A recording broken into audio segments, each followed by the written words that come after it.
Hi guys, this is Sandra of the Alexandrite system. Hey guys, this is Claudia of the Alexandrite system. Hello, I'm Audrey of the Alexandrite system. Hi guys, this is Susan of the Alexandrite system. Hi, I'm Glow. Hello, this is Camilla of the Alexandrite system. So to celebrate 500 subscribers, and I guess 600 now since we kind of put this off for a bit, we are going to be answering questions that you guys asked. You guys asked us some questions, and we're gonna answer them. I don't film a lot, but I wanted to answer a couple of questions. I'm wearing red, I've got my hair in a bun to show my undercut, and I'm ready to answer questions.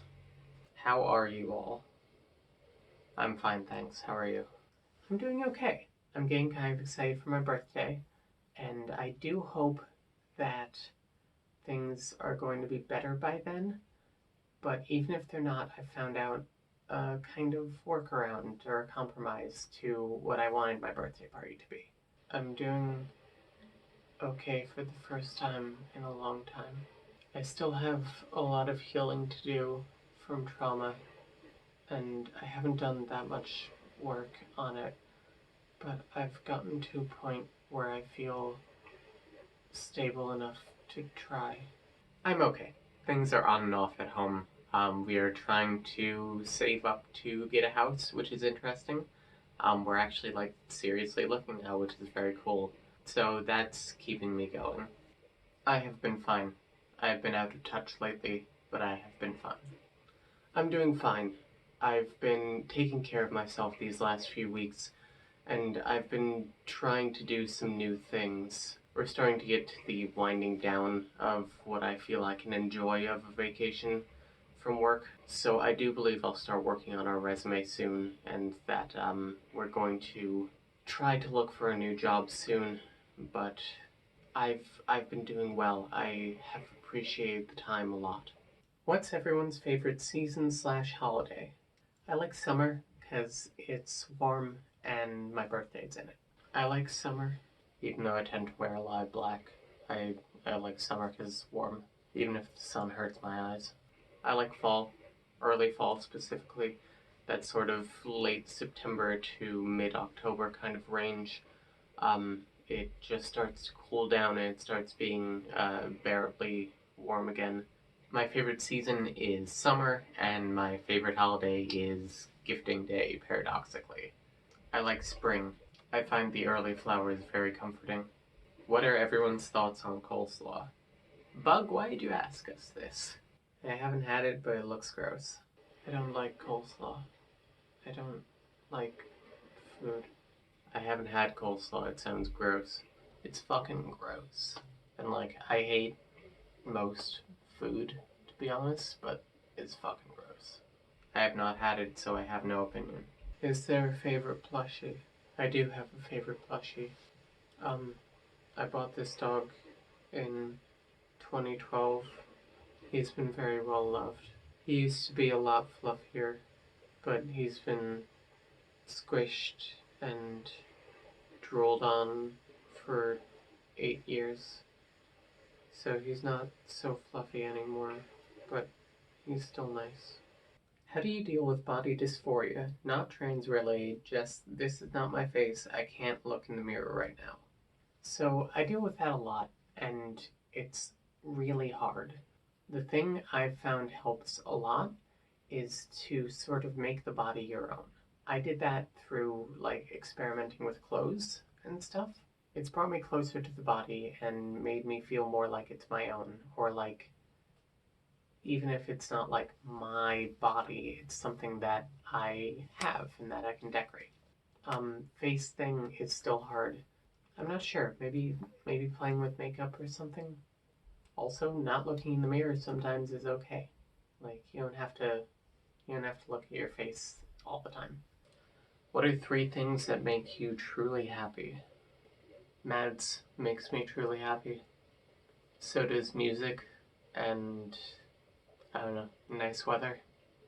Not a question, but we are so excited to hang out with y'all in Philly. This is from the notes. Hey notes, we're excited too. Assuming that still happens. In your personal experiences, in what ways does your autism affect your DID and/or specific system members? Does anyone in your system struggle with alexithymia, and if so, how do those traits present, affect, and vary amongst system members? If and how alexithymia and/or other autistic traits may affect dissociation, switching, or ability to identify who is fronting, or a sense of identity amongst system members. I didn't realize I would have to write a thesis paper for this. Our autism affects us in a lot of similar ways, but we each have our own sort of spin on it, I suppose. I know several of us do sometimes struggle with alexithymia, which is the ability to describe and identify your emotions. For me personally, I feel that it affects the way I'm able to express emotions or present emotions. I find it very difficult to be as outwardly cheery as some people want me to be. I also have a lot of sensitivity to taste and touch, and especially to sound. I also have a lot of sensitivity to sound. Claudia, I know, is very sensitive to touch, which is why she will generally only be touched on her own terms. She's not a big hugger or cuddler. Susan tends to be a very stimmy person, or a very outwardly stimmy person. She's very bouncy. She's also very into her special interests. A lot of us hold different, characteristically autistic traits. There are some who hold far fewer because they are more designed to be a normal person, but I don't believe anyone is free of every trait. I think, however, that our autism has, in a sense, solidified some of our identity between each other and perhaps made us a little better at identifying who's fronting. I can't exactly describe this, but I feel it's a thing that is true for us. Have you ever dealt with imposter syndrome or denial? 2 months post-diagnosis and still struggling. Follow-up question, does your system ever go quiet for a few days? Yes and yes. I will say that it has gotten a lot better, but even, a year plus after diagnosis where I'm still sometimes struggling with realizing that this is a thing, but it gets better. Our system does go quiet for a few days sometimes. That's a normal system thing. Everyone will come back eventually. I find it's helpful to have like a notebook or a scrapbook or something of like hard evidence or stuff that you couldn't have faked. Just having something to go to and be like, I couldn't have faked this, or like, why would I fake this, is really helpful in squashing doubt. Have you ever been wrongly diagnosed with something? So the honest answer is I don't know. We were diagnosed with bipolar disorder, or more specifically, unstable mood disorder, but we don't know if that's accurate. It could just be that, we're multiple and autistic, because I know that mood stabilizers can also be used to like calm autistic people's mood stuff. I don't know, I'm not a doctor. I don't know, therapists in the past suggested that maybe we're not bipolar, but one of her reasons was that bipolar people have trouble with empathy, and I don't feel like that's true. But she's also the same one that told us that, acknowledging new people in the system would, like, make them real. So, she's not qualified, I would think. How do you deal with new alters? You deal with new alters through compassion and understanding. Many times, new alters carry old baggage, and it's important to understand that while you may have gotten over something, they have not. Our strategy has always been find out what you can about them and give them the space that they need. Everyone in a system is different. It is important to find out what works best for this new person. The ring system asks, who does Archer love the most? I think that he loves me a lot, and he lets me pick him up a lot and baby him. I think he also really likes Camilla, but I think he probably likes Sandra the most. He cuddles a lot with Sandra.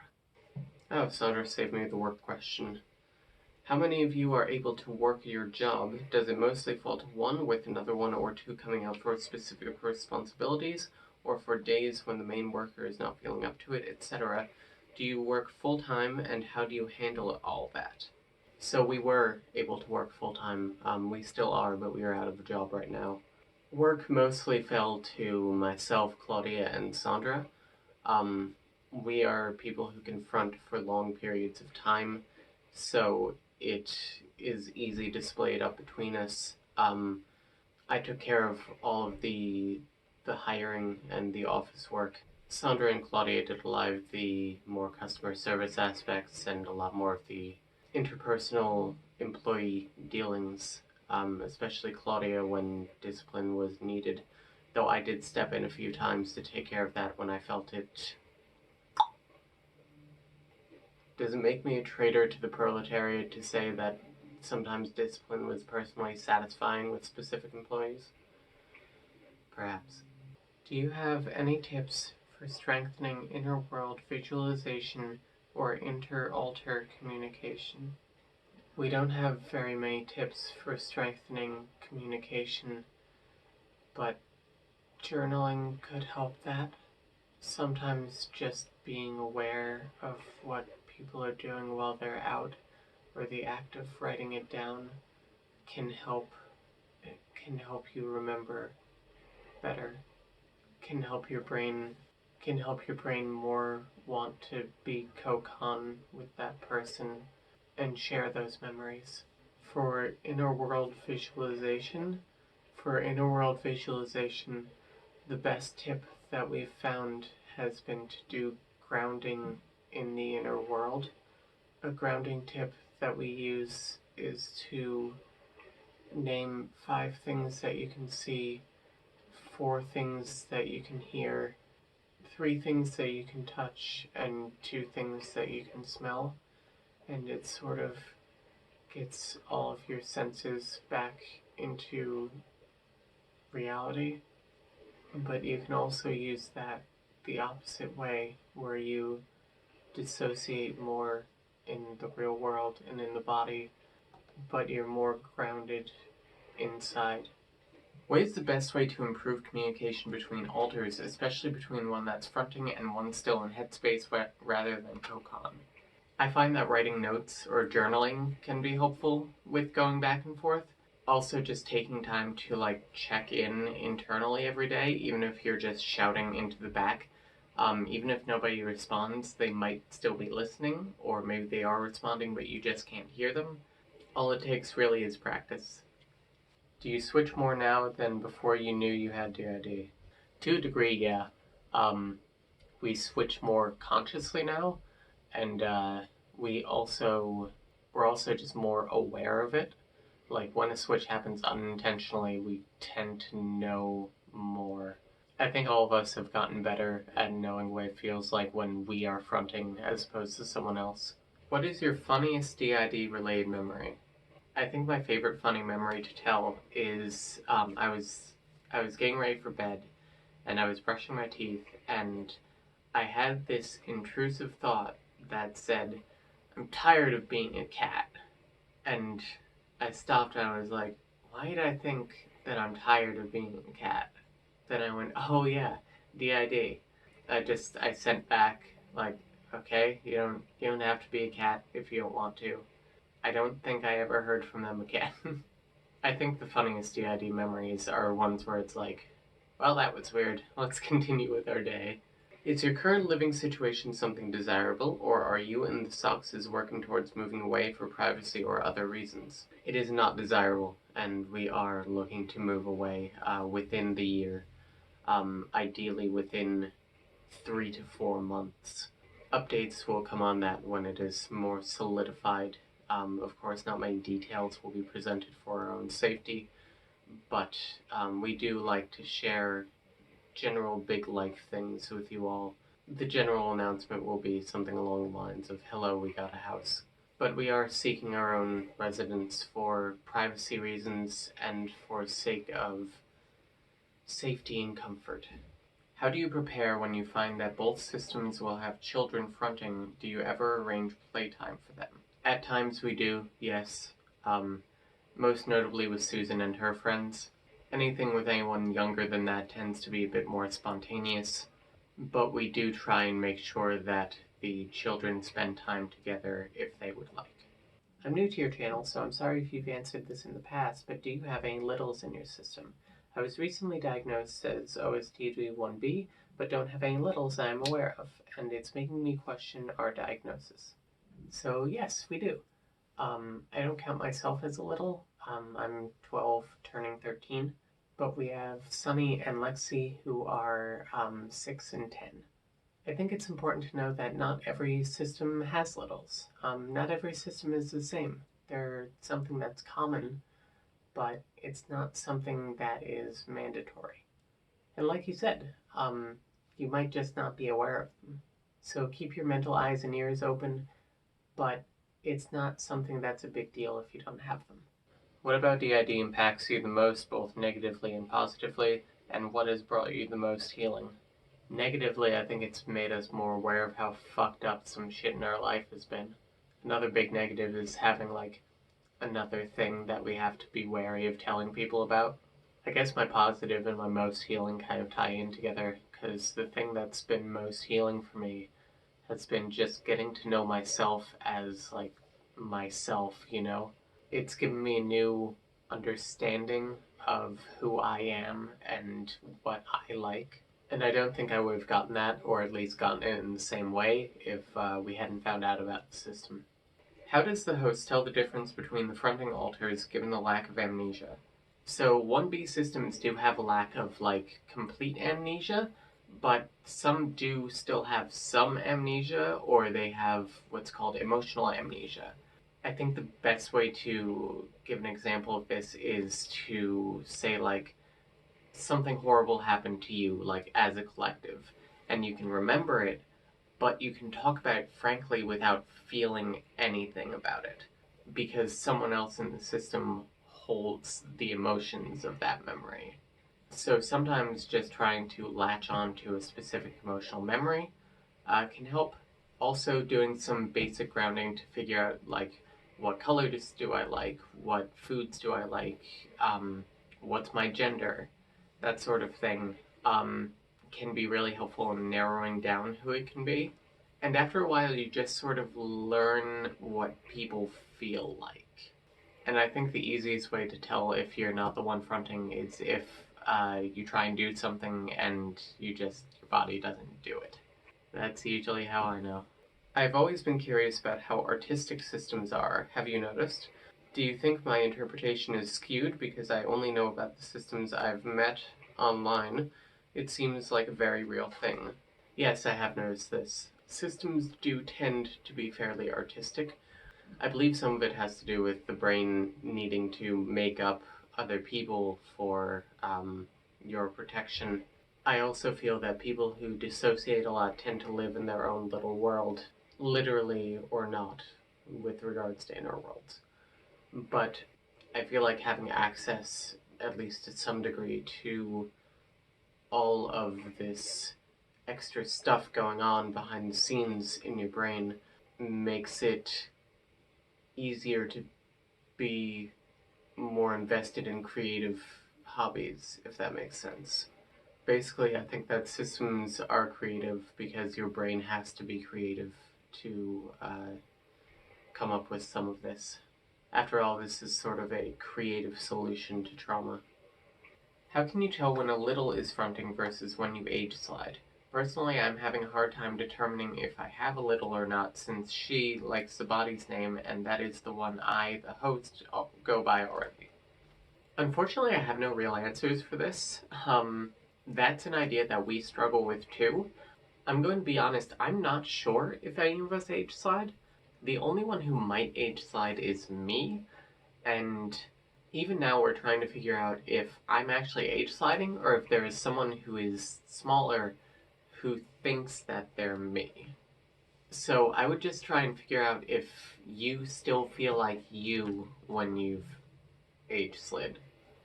Does it ever happen that the memories get mixed up and you can't tell whose memories are whose?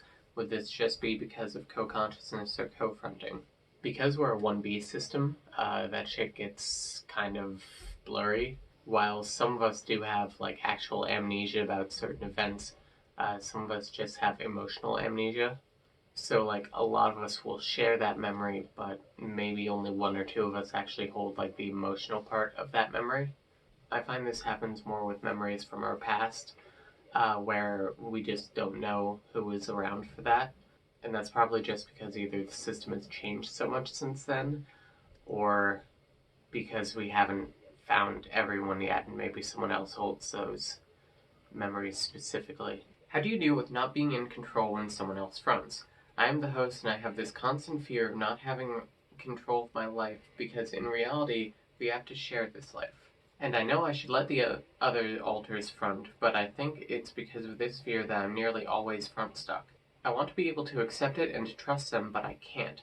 It's so hard, and no matter how hard I try, I still feel myself fearing that I'll miss something important, or I won't have enough time to do something when I get back in the front, even if I'm lazy and don't do anything at all. Is there anything that can help this? Honestly, it's about learning trust, and divvying up time in the system can be really hard. There are only so many hours in the day, but I find that communication and trust is the best way to solve this. When you are a part of an OSDD-1B subsystem with largely shared memories, how can you tell if a new alter is a split, a dormant alter, or a fusion of some folks, or just what? We had an unidentified system event this morning, and at least two of us seem to have fully or partially gained and or lost or changed/exchanged traits. One may be missing, and a third may be new or some kind of integration with the missing one. Nothing like this has happened before, and since we've known about the system for 3 years, we're pretty firm on what's up at this point. But while we've had splits, we've not had anything like this before, and aren't sure if we have the tools or language to understand or describe it. Would like your guys' input if you have anything to offer. We are not professionals. We have no qualifications in answering this beyond the fact that we are also a system. The best advice I can give you is to not try to understand it. It will be easiest if you accept that you don't know what happened and take these new people in the system as they are. Perhaps an answer will come later, perhaps it will not. As I spoke about in my video about not knowing things about your system, it is okay to not know things. Especially in nitty-gritty things like this, it can be difficult. It can be mostly guesswork, and the details don't exactly matter. I'm interested in whether your symptoms got more obvious after you found out about your OSDD. Yes. I'm not sure if the symptoms themselves got worse after, but I think we got better at recognizing them as symptoms of OSDD. And the thing about DID and OSDD is that symptoms can come up late in life. So basically, if you have like a traumatic event in your life, it could trigger all of this to surface. So you can go most of your life without having obvious symptoms, and then have like a big event, and then all of a sudden you have all of these symptoms. I think live systems, when they first find out, they feel like they're faking because, well, I wasn't experiencing this until I found out about it. And the thing is, yes, you probably were, to some degree at least, but also it's something that's not always there for everyone. But yeah, all sorts of dissociation stuff really kicked up once we found out about the system. But I think it was more having a specific name for it, you know? What do you know about OSDD-1A? I do not know much about OSDD-1A. I know that it is a subtype of OSDD where alters are not substantially differentiated, but that is about it. If you would like more information on OSDD-1A, I recommend looking at The Good Lucks on YouTube. They are a 1A system that has started uploading recently.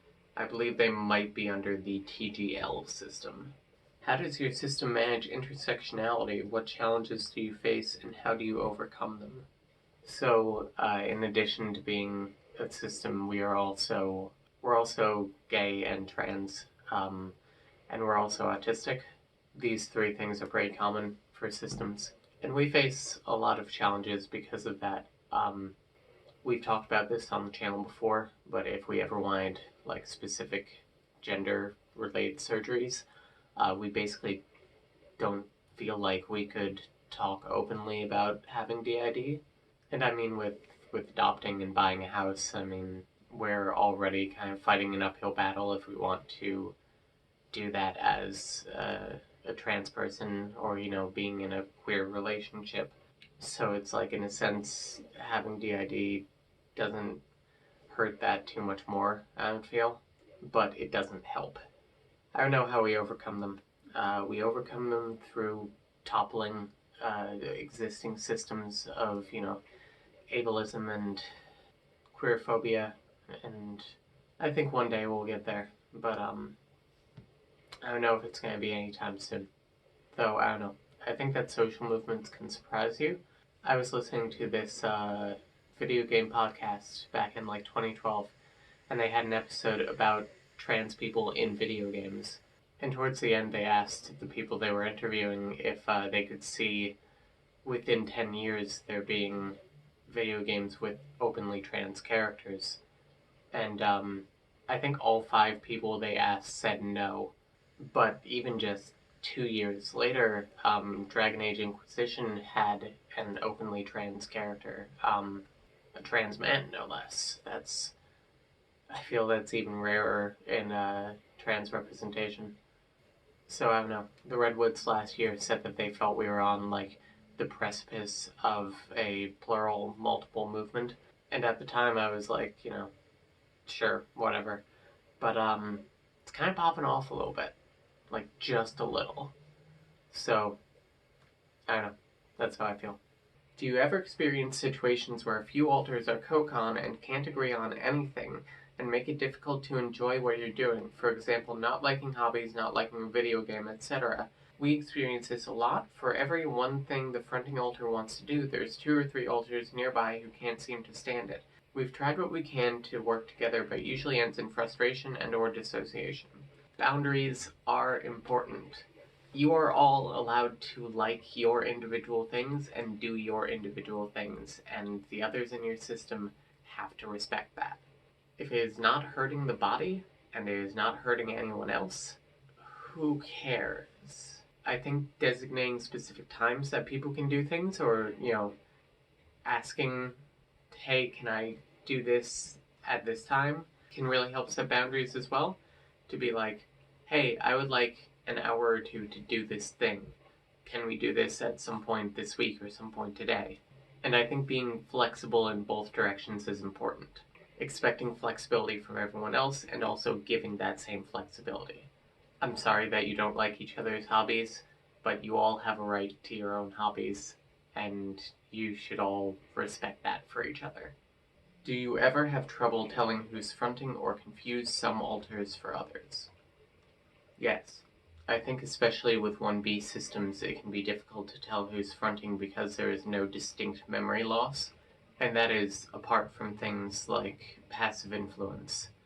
So sometimes switches will happen and we won't realize that they've happened until minutes, hours, days later, and then we can retroactively figure out who that person was sometimes. Eventually you figure out what you feel like when you are fronting, and it becomes easier to identify yourself or to help others identify themselves. So thank you so much for watching, guys. Thank you for 500 subs. Thank you for 600 subs. It is absolutely wild that we've gotten this far, and there's an additional little celebration that we're putting out there. We now have a Patreon. You can go to the link in the description to learn more about that. If you are able to contribute, we would love that. If you're not, don't feel obligated. We are not here to make a living off of our work. This is a hobby and a passion first and foremost. But this little Patreon can do things like help us get a new camera or get some hard drives to store all of these freaking files that we have of these videos, because we save every video, and all the raw footage of every video. So we've come up with some basic tiers for now, starting as low as $1, and we are very open feedback on what you would and would not like from these tiers. So that's my pitch for us selling out. And we've always said that we are never going to monetize the videos directly, because we don't want to have to be beholden to AdSense, basically. We don't want to have to censor ourselves in any way or worry that, well, if this video doesn't do well, then we can't eat or whatever. We want to continue doing whatever the hell we want. So thank you so much for watching, guys, and thank you for supporting us. I'll see you next time. Bye. Thank you so much for watching, guys, and for sticking with us for so long. See you next time. Bye. Thank you for watching. Bye. Thanks for watching, guys. I will see you next time. Stay safe. Thank you for watching. I will see you next time. Be well. Thank you all for watching. Be well.